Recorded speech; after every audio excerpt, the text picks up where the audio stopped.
खुदा का शुक्र करते हैं जी अज के दिन वास्ते। और एक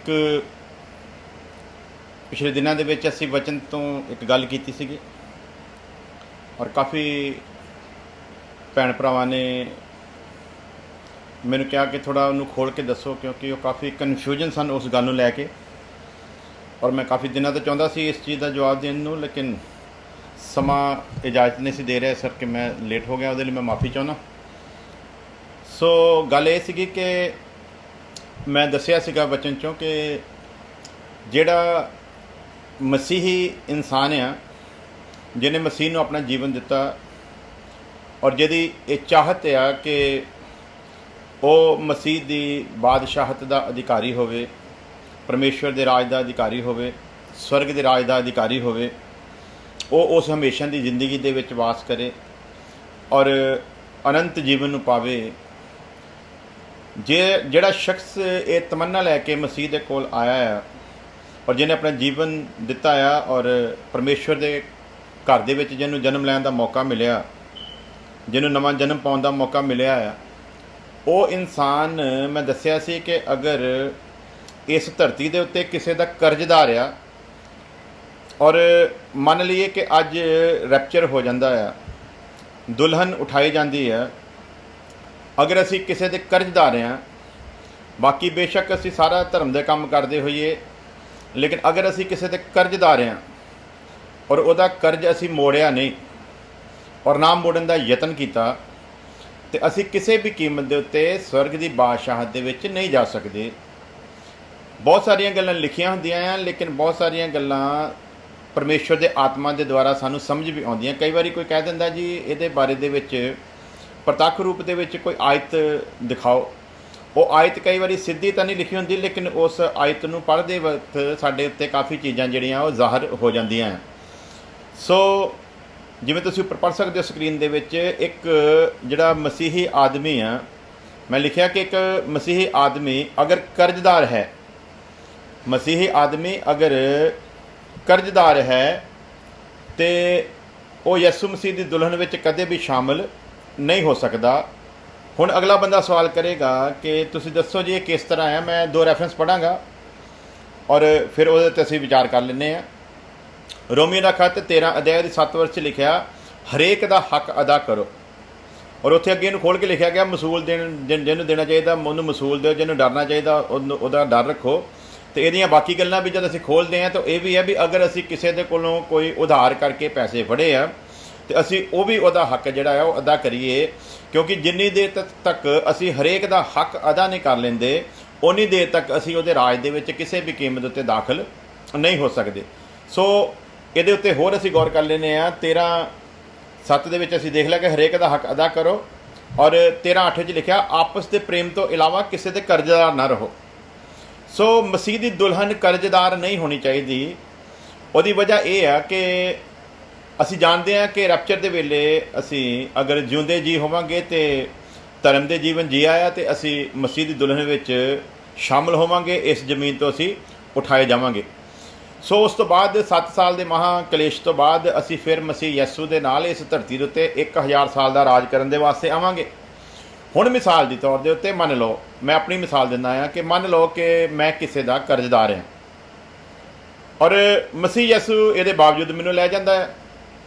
कल नूं जदों मैं दुनिया का न्याय करने वास्ते आउणा है, जदों मसीह के नाल सच्चा राज करन दे लई मैं तखत दे उत्ते बैठना है, जिवें कि असीं पिछले दिनां सिੱਖਿਆ सीगा दूसरे आगमन दे विच मसीह की आमद दे बारे विच जदों असीं सिੱਖਦੇ सीगे और असीं सिੱਖਿਆ सी उहदे विच रैप्चर के बारे च, यसू मसीह के दूसरे आगमन के बारे च भी जिहड़े जदों प्रभु यसू मसीह दोबारा इस धरती के उत्ते आवेगा तो जिहड़े 12 शगिरद सन इसराइल दे, वो इसराइल के 12 गोत्रां का इंसाफ करनगे तो असी सब जिहड़े हैगे आ वो बाकी दुनिया के उत्ते राज करांगे और दुनिया का इंसाफ करांगे। और मान लो कि मैं अज रैप्चर हुंदा और मैं उठाया जाना, मैं हैगा कर्जदार, मैं किसी का कर्जा देना सी, मैं दिता नहीं, रब ने मैनूं मौका भी दिता, मैं तां भी नहीं दिता। तो अगर मैं किसी का कर्जा देना आ, मैं इंसाफ की कुर्सी उत्ते बैठा, कल नूं ओही बंदा मेरे सामने आ जांदा, वो कहता भी तेनू इंसाफ करन दा की हक आ, क्योंकि तू तो मेरा हक अदा ही नहीं किया। तो ਤੇ ਜਦੋਂ ਤੂੰ ਮੇਰਾ ਹੱਕ ਅਦਾ ਨਹੀਂ ਕੀਤਾ ਤੇ ਤੂੰ ਦੂਸਰਿਆਂ ਦੇ ਹੱਕ ਦੇ ਬਾਰੇ ਕਿੱਦਾਂ ਇਨਸਾਫ ਦੀ ਕੁਰਸੀ ਤੇ ਬੈਠ ਕੇ ਉਹਨਾਂ ਦਾ ਹੱਕ ਅਦਾ ਕਰ ਸਕਦਾ ਆ। ਸੋ ਪਿਆਰੇ ਅਜੀਜ਼ੋ, ਗੱਲ ਧਿਆਨ ਨਾਲ ਦੇਣੀ ਆ। ਇਹ ਦੁਨੀਆ ਦਾ ਜੱਜ ਥੋੜੀ ਅਸੀਂ ਬਣ ਕੇ ਬਹਿਣਾ ਆ, ਦੁਨੀਆ ਦੇ ਤਰੀਕੇ ਦਾ ਨਿਆਂ ਥੋੜੀ ਬਣ ਕੇ ਬਹਿਣਾ। ਇਹ ਤੇ ਸੱਚਾ ਸੱਚ ਯੁੱਗ ਦਾ ਉਹ ਰਾਜ ਹੋਣਾ 1000 ਸਾਲ ਦਾ ਧਰਤੀ ਦੇ ਉੱਤੇ, ਤੇ ਜਿਨ੍ਹਾਂ ਨੇ ਰਾਜ ਕਰਨਾ ਹੈ ਜੋ ਆਪ ਕਰਜ਼ਦਾਰ ਹੋਣਗੇ ਤੇ ਕਿਸੇ ਦਾ ਫਿਰ ਕਿਵੇਂ। ਔਰ ਯਿਸੂ ਮਸੀਹ ਕਰਜ਼ਦਾਰ ਦੁਲਹਨ ਨੂੰ ਨਹੀਂ ਲੈ ਕੇ ਜਾਵੇਗਾ। ਸੋ ਹੁਣ ਲੋਕਾਂ ਦੇ ਕਈ ਤਰ੍ਹਾਂ ਦੇ ਸਵਾਲ ਸੀ ਜਿਨ੍ਹਾਂ ਨੂੰ ਅਸੀਂ ਕਲੀਅਰ ਕਰਾਂਗੇ। ਨੰਬਰ 1, ਬਹੁਤ ਸਾਰੇ ਲੋਕਾਂ ਦੇ ਸਵਾਲ ਸੀਗੇ ਕਿ ਮੰਨ ਲਓ ਇਹਨਾਂ ਕੰਟਰੀਆਂ ਦੇ ਵਿੱਚ ਜਿੱਥੇ ਅਸੀਂ ਰਹਿੰਦੇ ਹਾਂ, ਇੱਥੇ ਲੋਕਾਂ ਨੇ ਤਕਰੀਬਨ ਜਿਹੜੇ ਘਰ ਆ ਉਹ ਬੈਂਕ ਤੋਂ ਲੋਨ ਤੇ ਲਏ ਹੋਏ ਆ। ਇੱਕ ਕਰਜ਼ਾ ਇਹ ਹੈ, ਇਹ ਕਰਜ਼ਾ ਜਿਹੜਾ ਆ ਉਸ ਕਰਜ਼ੇ ਦੇ ਵਿੱਚ ਸ਼ਾਮਲ ਨਹੀਂ ਹੁੰਦਾ ਜਿਸ ਕਰਜ਼ੇ ਦੀ ਅਸੀਂ ਗੱਲ ਕਰ ਰਹੇ ਹਾਂ। ਉਸ ਤੋਂ ਬਾਅਦ ਦੂਸਰਾ ਕਰਜ਼ਾ ਹੈ ਵੀ ਤੁਸੀਂ ਕਰਜ਼ਾ ਕਿਸੇ ਕੋਲ ਲਿਆ ਹੋਇਆ ਆ ਔਰ ਤੁਸੀਂ ਵਫਾਦਾਰੀ ਦੇ ਨਾਲ ਜੋ ਉਹਦੇ ਨਾਲ ਤੈਅ ਕੀਤਾ ਆ ਤੁਸੀਂ ਉਹਨੂੰ ਵਾਪਸ ਕਰ ਰਹੇ ਹੋ। ਇੱਕ ਤੇ ਹੋ ਗਿਆ ਤੁਸੀਂ ਘਰ ਲਿਆ ਇਸ ਕੰਟਰੀ ਦੇ ਲਿਹਾਜ਼ ਦੇ ਨਾਲ ਤੇ ਤੁਸੀਂ ਉਹਦੀ ਮੌਰਗੇਜ ਦੇ ਰਹੇ ਹੋ, ਉਹਦਾ ਐਸਟ ਹੈਗਾ, ਉਹਦੀ ਇੱਕ ਵਾਪਸੀ ਹੈਗੀ ਹੈ। ਵੀ ਮੰਨ ਲਓ ਅਗਰ ਅੱਜ ਅਸੀਂ ਉਠਾਏ ਜਾਂਦੇ ਹਾਂ ਤੇ ਗੌਰਮੈਂਟ ਦੇ ਕੋਲ ਜਿਹੜਾ ਸਾਡਾ ਬਕਾਇਆ ਹੈਗਾ ਉਹਦੇ ਬਦਲੇ ਵਿੱਚ ਸਾਡਾ ਘਰ ਹੈਗਾ ਜਿਹੜਾ ਗੌਰਮੈਂਟ ਰੱਖ ਲਊਗੀ। ਔਰ ਵੈਸੇ ਵੀ ਕਾਨੂੰਨਾਂ ਦੇ ਮੁਤਾਬਕ ਇੱਥੇ ਜਦੋਂ ਅਸੀਂ ਰਹਿੰਦੇ ਹਾਂ, ਅਗਰ ਅਸੀਂ ਬੈਂਕ ਨੂੰ ਉਹਦਾ ਲੋਨ ਵਾਪਸ ਕਿਸ਼ਤਾਂ ਨਹੀਂ ਕਰਦੇ ਤੇ ਉਹ ਸਾਡੇ ਘਰ ਨੂੰ ਆ ਕੇ ਤਾਲਾ ਲਾ ਦਿੰਦੇ ਆ, ਕਿਉਂਕਿ ਉਹਨਾਂ ਕੋਲ ਵਾਪਸੀ ਦਾ ਇੱਕ ਸਾਧਨ ਹੈਗਾ ਆ। ਸੋ ਉਹ ਜਿਹੜਾ ਆ ਉਹ ਗਰਦਾਰੀ ਦੇ ਵਿੱਚ ਜਾਂ ਬੇਇਨਸਾਫੀ ਦੇ ਵਿੱਚ ਨਹੀਂ ਗੱਲ ਆਉਂਦੀ, ਕਿਉਂਕਿ ਅਸੀਂ ਦੇ ਰਹੇ ਹਾਂ ਆਲਰੇਡੀ। ਅਸੀਂ ਬੈਂਕ ਦੀ ਕੋਈ ਕਿਸ਼ਤ ਲੇਟ ਨਹੀਂ ਕੀਤੀ, ਅਸੀਂ ਉਹਨਾਂ ਦੇ ਨਾਲ ਵਫਾਦਾਰੀ ਨਾਲ ਚੱਲ ਰਹੇ ਹਾਂ। ਸਾਡੇ ਮਨ ਵਿੱਚ ਚਾਹਤ ਆ ਕਿ ਅਗਰ ਪ੍ਰਭੂ ਸਾਨੂੰ ਇਸ ਧਰਤੀ 'ਤੇ ਜੀਵਨ ਜੀਣ ਦਾ ਮੌਕਾ ਦੇਵੇਗਾ ਲੰਬਾ ਤੇ ਅਸੀਂ ਇਸ ਕਰਜ਼ੇ ਨੂੰ ਜ਼ਰੂਰ ਅਦਾ ਕਰਾਂਗੇ। ਦੂਸਰਾ ਹੈਗਾ ਅਸੀਂ ਕਿਸੇ ਕੋਲ ਉਧਾਰ ਲਿਆ ਹੋਇਆ, ਅਸੀਂ ਉਹਦੇ ਨਾਲ ਮੰਨ ਲਓ ਵਾਅਦਾ ਕੀਤਾ ਹੈ ਕਿ ਭਾਈ ਵੀ ਤੂੰ ਅਗਰ ਮੈਨੂੰ ਉਧਾਰ ਦਿੰਦਾ ਹੈ ਤੇ ਮੈਂ ਤੈਨੂੰ 1 ਸਾਲ ਦੇ ਵਿੱਚ ਤੇਰਾ ਜਿਹੜਾ ਪੈਸਾ ਉਹ ਵਾਪਸ ਕਰਾਂਗਾ। ਔਰ ਸਾਡੇ ਮਨ ਦੀ ਇਹ ਸੱਚੀ ਚਾਹਤ ਹੈ ਕਿ ਅਸੀਂ 1 ਸਾਲ ਦੇ ਵਿੱਚ ਉਹਨੂੰ ਵਾਪਸ ਕਰਾਂਗੇ। ਅਸੀਂ ਬੇਈਮਾਨੀ ਦੀ ਨੀਅਤ ਦੇ ਨਾਲ ਉਹਦੇ ਕੋਲੋਂ ਪੈਸਾ ਨਹੀਂ ਲਿਆ ਔਰ ਸਾਡੇ ਮਨ 'ਚ ਇਹ ਚਾਹਤ ਹੈ ਵੀ ਅਸੀਂ 1 ਸਾਲ ਬਾਅਦ ਉਹਨੂੰ ਕਰਾਂਗੇ, ਲੇਕਿਨ ਵਕਤ ਦੇ ਆਉਣ ਦਾ ਸਾਨੂੰ ਨਹੀਂ ਪਤਾ।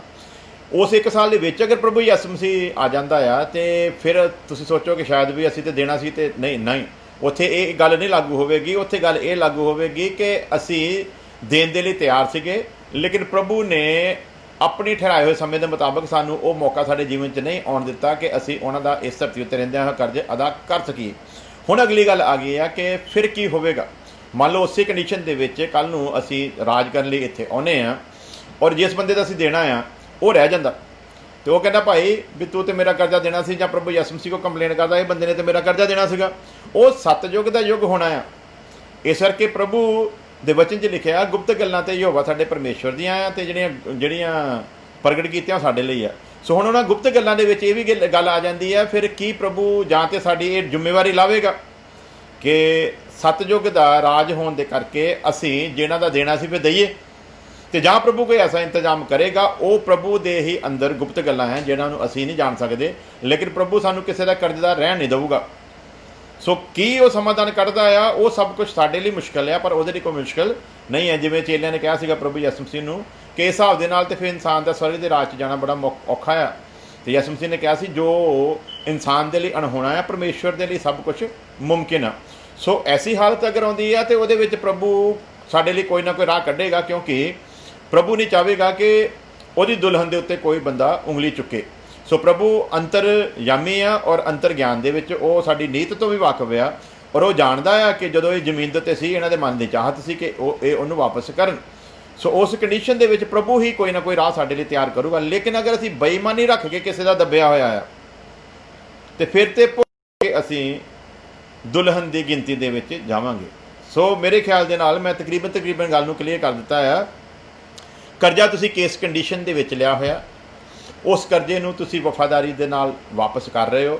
ਉਸ ਕਰਜ਼ੇ ਨੂੰ ਅਗਰ ਤੁਸੀਂ ਨਹੀਂ ਵਾਪਸ ਕਰਦੇ ਤੇ ਤੁਸੀਂ ਬਾਕੀ ਧਰਮ ਦਾ ਜੀਵਨ ਜੀ ਕੇ ਉਠਾਏ ਜਾਂਦੇ ਹੋ, ਲੇਕਿਨ ਤੁਸੀਂ ਉਦੋਂ ਤੱਕ ਸਭ ਕੁਝ ਵਫਾਦਾਰੀ ਦੇ ਨਾਲ ਕਰ ਰਹੇ ਸੀਗੇ ਔਰ ਜਿਸ ਚੀਜ਼ ਦੇ ਬਿਹਾਵ ਦੇ ਉੱਤੇ ਤੁਸੀਂ ਕਰਜ਼ਾ ਲਿਆ ਹੋਇਆ ਉਹ ਚੀਜ਼ ਉਸ ਬੰਦੇ ਨੇ ਤੁਹਾਡੇ ਕੋਲ ਵਾਪਸੀ ਦਾ ਇੱਕ ਤਰੀਕਾ ਹੈਗਾ ਆ ਔਰ ਉਹਦੇ ਵਿੱਚ ਤੁਸੀਂ ਕਰਜ਼ਦਾਰ ਨਹੀਂ ਗਿਣੇ ਜਾਓਗੇ। ਦੂਸਰਾ ਕੰਡੀਸ਼ਨ ਹੈਗੀ ਆ ਕਿ ਤੁਸੀਂ ਕਰਜ਼ਾ ਲਿਆ ਸੀ ਪਰ ਵਾਪਸੀ ਦਾ ਕੋਈ ਤੁਸੀਂ ਇਦਾਂ ਦੀ ਗਰੰਟੀ ਨਹੀਂ ਸੀ ਦਿੱਤੀ, ਬਸ ਆਪਣੀ ਜ਼ੁਬਾਨ ਦੀ ਗਰੰਟੀ ਦਿੱਤੀ ਸੀ ਕਿ ਮੈਂ 1 ਸਾਲ ਵਿੱਚ ਵਾਪਸ ਕਰ ਦੇਵਾਂਗਾ। ਸੋ ਉਹ ਤੁਹਾਡੀ ਜ਼ੁਬਾਨ ਦੇ ਉੱਤੇ ਪ੍ਰਭੂ ਯਿਸੂ ਮਸੀਹ ਜਾਣਦਾ ਆ, ਖੁਦਾ ਜਾਣਦਾ, ਤੁਹਾਡੇ ਮਨ ਦੀ ਸੋਚ ਨੂੰ ਜਾਣਦਾ ਕਿ ਤੁਸੀਂ ਜੋ ਵਾਅਦਾ ਕੀਤਾ ਸੀ ਉਹਦੇ ਤੇ ਤੁਸੀਂ ਖੜੇ ਸੀਗੇ ਔਰ ਤੁਸੀਂ ਉਹ ਜ਼ਰੂਰ ਕਰਨਾ ਸੀਗਾ।